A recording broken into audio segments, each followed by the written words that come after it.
Good morning, guys. 11 Ren 11.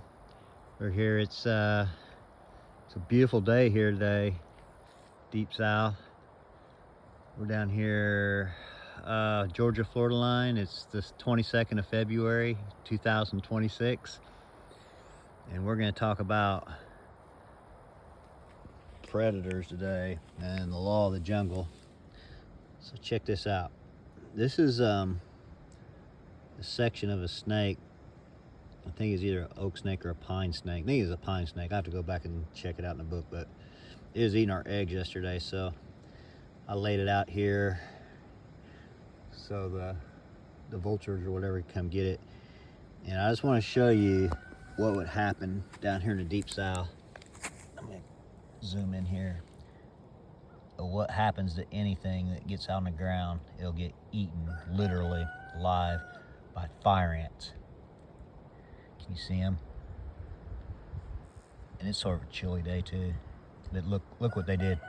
They've moved their whole colony on site to this food source, and they're literally eating it. They would eat you alive. If you passed out, you fell out and you passed out on this ground out here, these ants would literally eat you alive. Lucky they're not bigger than what they are, we'd all be in trouble. They could bite and sting. They're like a wasp. They grab you with they bite you to anchor themselves, and then they they curl their body and inject the stinger into you. They're nasty, gnarly things, man. I'll give you an example. What happened yesterday? My grandson came out and we went fishing. We went fishing down here in the pond, and we're just starting. The fish we were just starting to catch them really good. And he was 7 years old, and he wanted to take the fish off the hook all by himself. He said, "I want to practice, Grandpa. Let me practice. Let me take it off." So I said, "Sure, no problem." And I wasn't even thinking, man. I felt horrible about this. I wasn't even thinking that there were fire ants everywhere out here.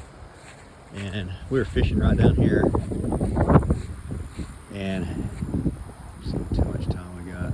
Okay, we got 30 seconds. We were fishing right down here in the pond. I fed them a little bit, and they came up there eating really good.